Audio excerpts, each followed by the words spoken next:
They meet to kill each other online. It's nothing personal, just business. A whole industry has emerged to encourage gamers to take part in large tournaments. Money, fame, and even sponsorships await the cyber athletes who rise to the top. We have already outdone the music market. The number of online gamers is around 9 million people. In some 2 to 3 years, there will be around 14 million of them.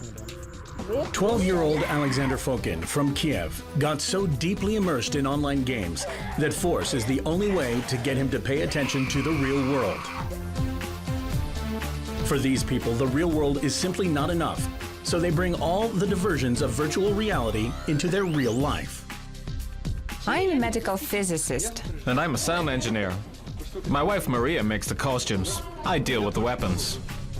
Psychologists and psychiatrists argue whether or not the human mind can be affected by computer games, and if so, which part of the brain is responsible. Virtual friendship, virtual love, virtual interactions, these all have a very negative impact on a person. This is the cingulate gyrus in the cortex. It's responsible for developing addictions. We don't know yet to what extent.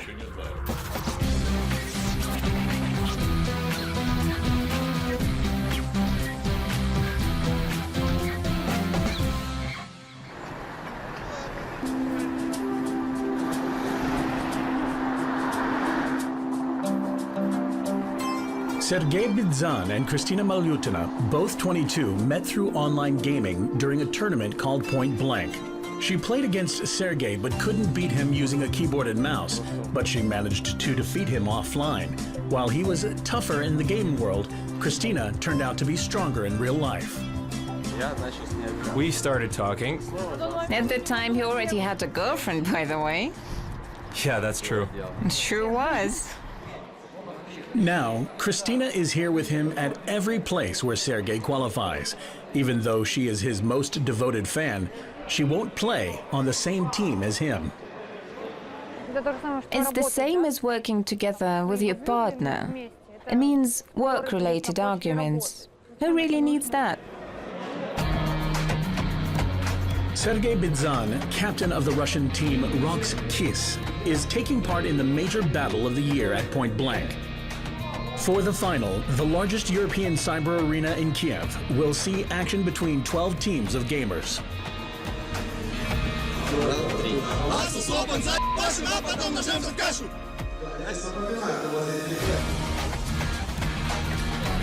Point Blank is a post-Soviet cyber championship league.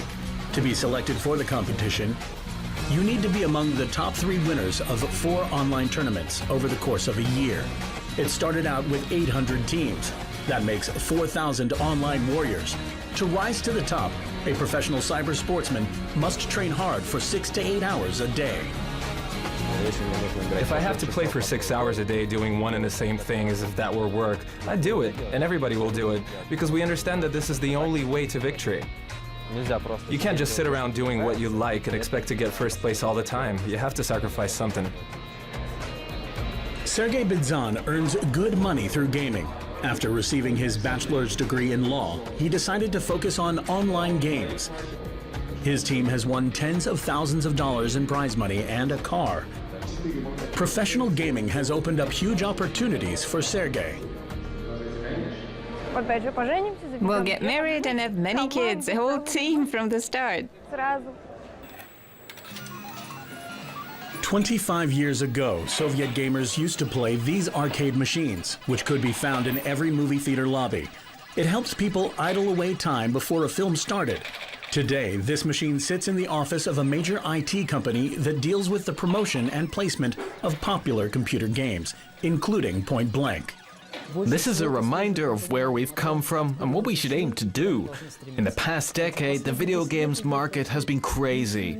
Those short few years have truly been a quantum leap in terms of the technology and the experiences we offer people. According to business development manager Vasily Tadeev, the turnover in today's online games market in Russia is about $1 billion, and it's showing no signs of slowing down. The alternative reality is an interesting concept.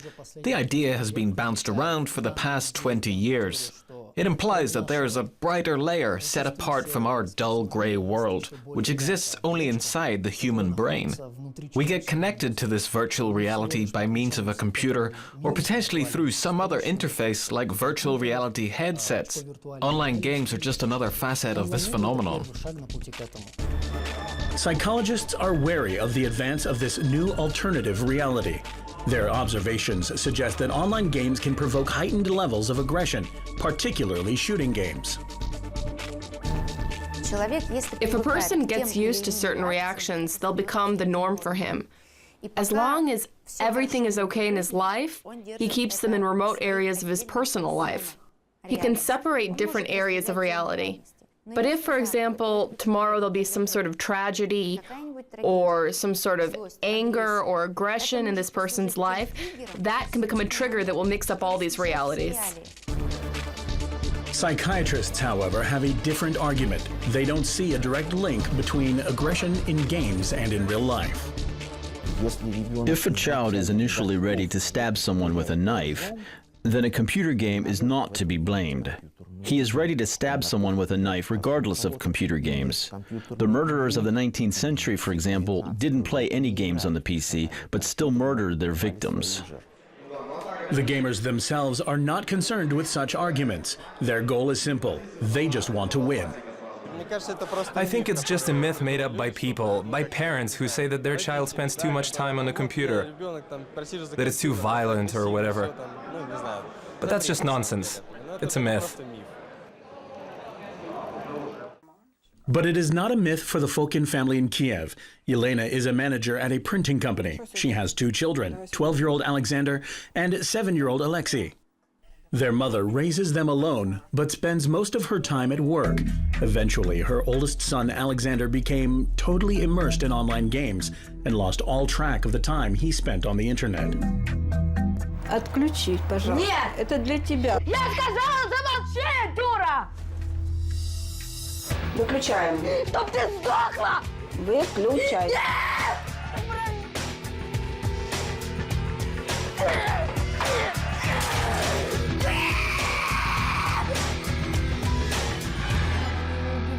Alexander doesn't try to conceal his hobby from anyone. Если хотите знать, я хочу вам показать там, где будет мясо, матюки, убийства и голые сиськи. Сейчас увидите.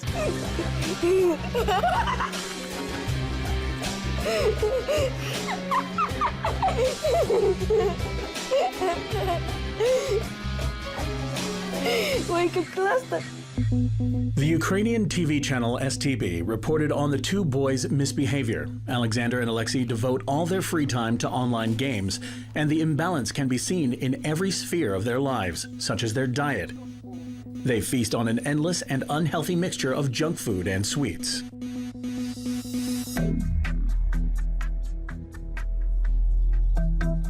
Yelena, hello. Hello.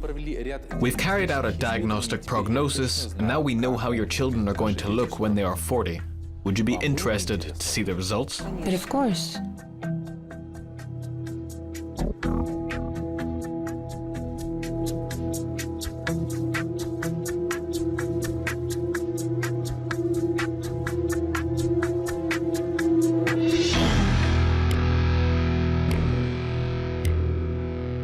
It's horrible.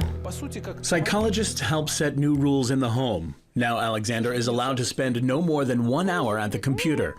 There's a complete ban on violent video games in the house, porridge in the morning, preferably oatmeal, and a low-calorie food for lunch, like boiled meat and vegetables. But Alexander doesn't take kindly to the changes. He refuses to eat the food given to him and rushes to the computer after his meals. When she gets home from work, their mother has no time to control the situation. The psychologists believe that because of Alexander and Alexei's violent behavior at such a young age, they could end up as criminals in later life. What are you doing to your brother? I have several pictures here. The younger brother, Alexei, was drawing a tree, but he ended up drawing an axe. In this picture, Alexander drew a house, but he finished drawing an axe. Now, you could have doubts about it, but the boy took that piece of paper and began using it as an axe. Саша, у нас проблема с компьютером, ты знаешь. Я не хочу, я не слушать. Потому что ты зависишь от компьютера. Компьютер взял над тобой верх. Отказаться от компьютера надо. Эти правила идиотские. Нет, Саша. Я не выбираю ни то, ни то. Это ради твоего здоровья, правильно. Я на свое здоровье! Саша рос рядом с Alexander has been raised by his mother, who at one point missed out on his upbringing. And when she had the chance to take the situation under her control, she failed to do so. And it seems to me that she didn't do it because she doesn't want to. As a result, a harsh outlook on life took root in the boys' impressionable but unchallenged minds. Нет! Да. Нет! 29-year-old lawyer for a Moscow pharmaceutical company, Dmitry Vinogradov, spent many hours playing violent computer games. On November 7, 2012, he took 2 shotguns to work. It took just 18 seconds for him to shoot all of his colleagues down in cold blood. 6 people died. Vinogradov's favorite game was Manhunt, now banned in many European countries.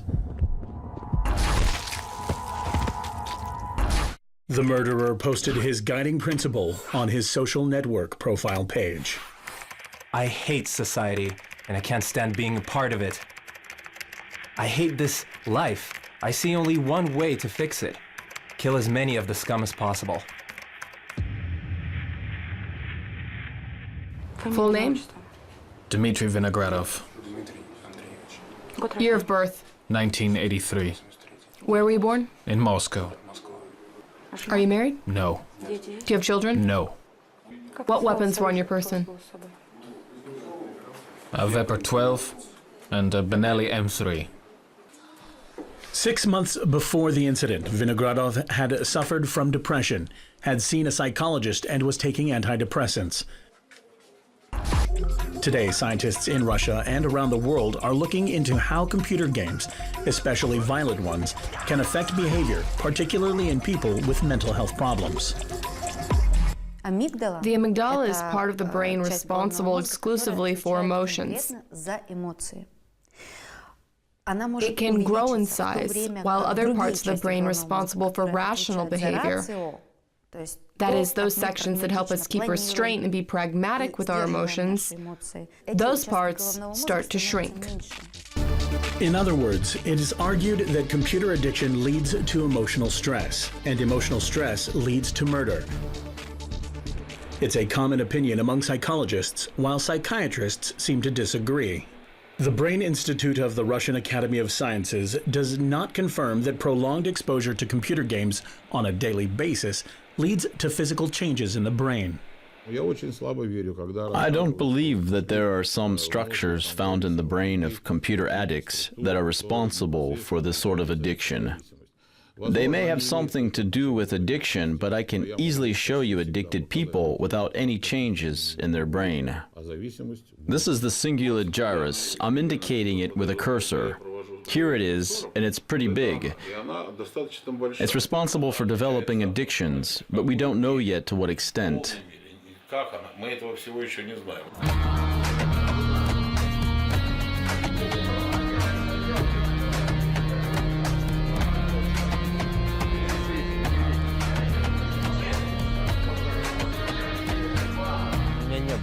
To tell you the truth, I've never wanted to use something I learned from the games in practice or in real life.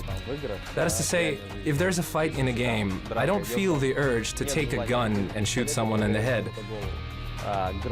You know, for me, there's a distinct boundary between reality and what's on screen. When I see a star appear on screen, it means I killed someone. Sergei Bidzan's reality is a cyber tournament. So far, his team has been doing well. They've made it to the finals. Soon they'll know who they'll face in the final battle.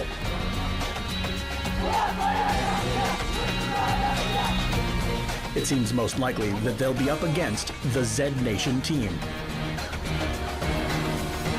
It will be very difficult for the guys. This is one of the most difficult steps on the way to the finals of this championship.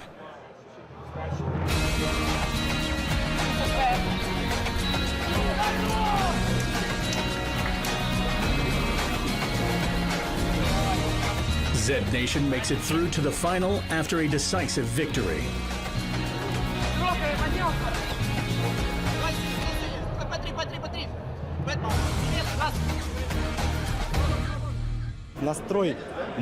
We have the will to defeat those who seem stronger than us, so you play to 100% and then to 200%. Those guys pushed hard and really kicked our butts, but it was what we needed. Now the two teams, Rox Kiss and Zed Nation, will come face to face in virtual combat. The big question of the season is whether the long-standing underdogs will this time prevail. Tall, strong, and ready to defeat all enemies who stand in his way. That's how Alexander Zinko appears online. Behind the keyboard, however, the 27-year-old gamer from Minsk is wheelchair-bound and suffers from cerebral palsy. The computer is his only window on the world, and his only chance to constantly train his muscles and exercise his intellect. It is hard for him to talk. This is the only way he can communicate.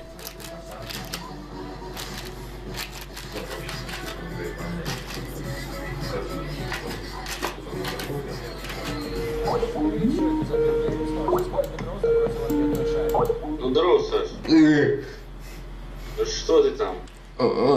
Прикинь, Ника, не больше 2 дня.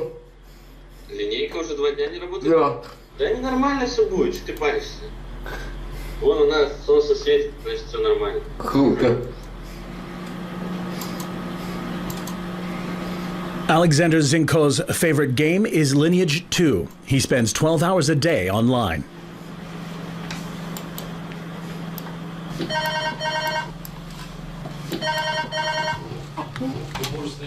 Hello. Come in. Привет, Саш. Hello, Alexander. How are you, Sasha?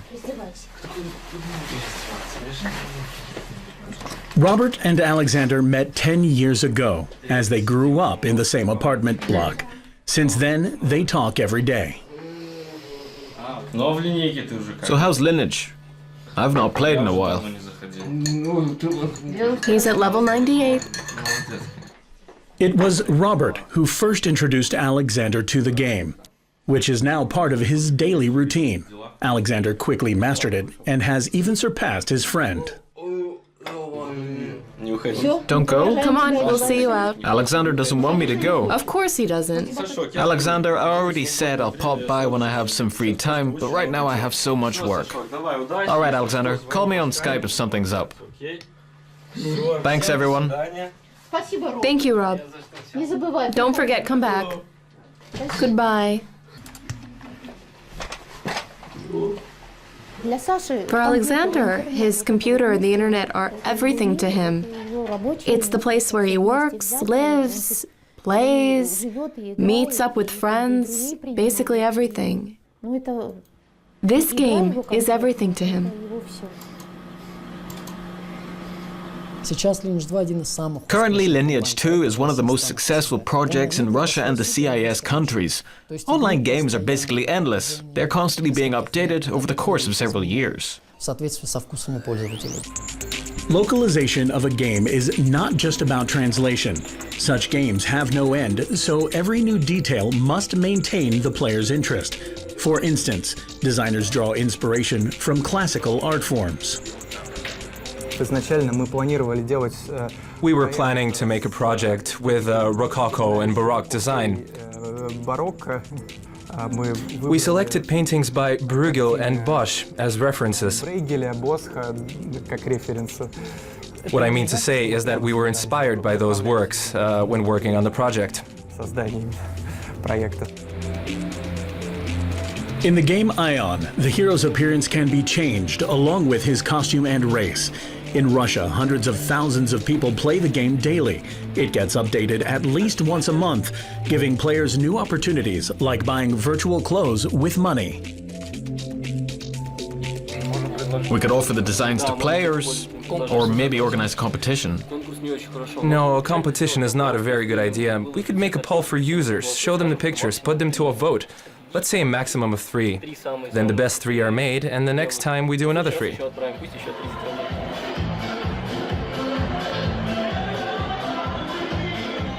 Fans of the game meet up at a special party sporting the costumes and makeup of their heroic avatars online.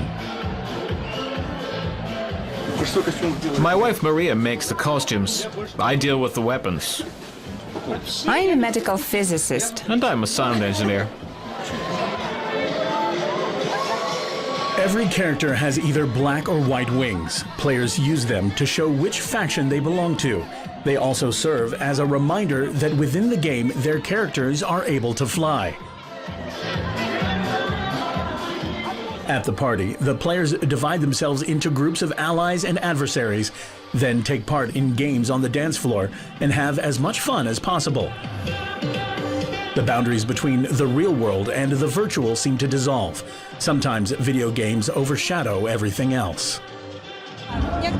It happens when you lose track of time, when you play the game long after midnight and then you have to go to work early in the morning. A computer game is not just something you should point your finger at and prohibit, but people must understand that it could be dangerous. The most important thing is not to overstep the boundary. Cyber sportsmen are at risk of some very specific injuries depending on their game of choice. The intense daily training can lead to anything from a sharp deterioration of vision to muscle cramps or even a nervous breakdown. These guys have their eyes set on taking the throne of King of the Hill. Everyone welcome Zed Nation! The tournament in Kiev has reached its climax.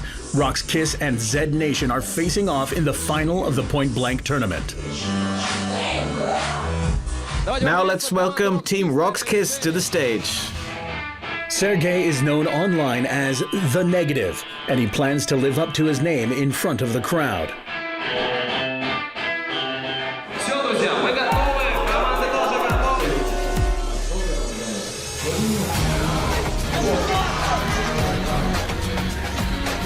But the round doesn't go as expected for Rox Kiss. Their chief rivals, Zed Nation, begin to rack up point after point.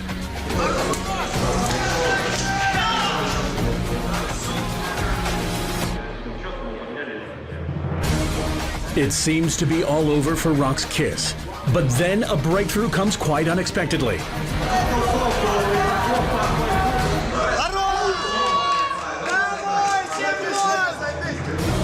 Even though they were trailing in the final, Rox Kiss managed to regain its rank and take the tournament.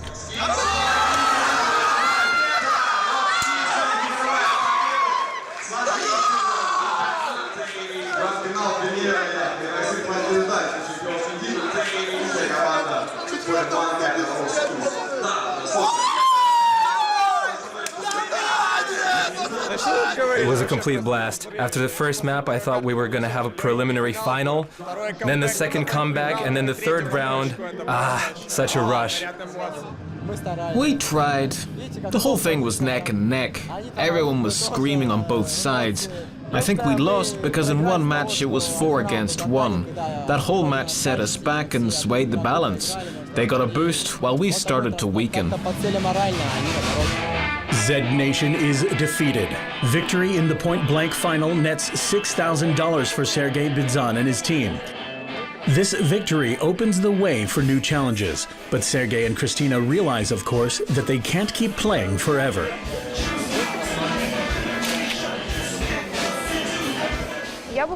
I would like to be a referee, for example, or a community manager, dealing with news and videos, communicating with players and localization companies and developers. I have big plans for the future. In the short term, it involves working with a company organizing these contests, both local and global tournaments. The army of gamers is growing very fast, right in front of our eyes. Of course, there are going to be more tournaments and the prize money will increase. For the moment, Sergey Bidzan is lucky. There are few gamers out of the millions of players in the world who are able to earn a living through this activity. We're saving for a trip to the Canary Islands where we'll spend our honeymoon. On June 1st, we'll have our wedding. And we're leaving for our honeymoon in the Canaries right after that. Or somewhere else. It's a great idea. There's plenty of time.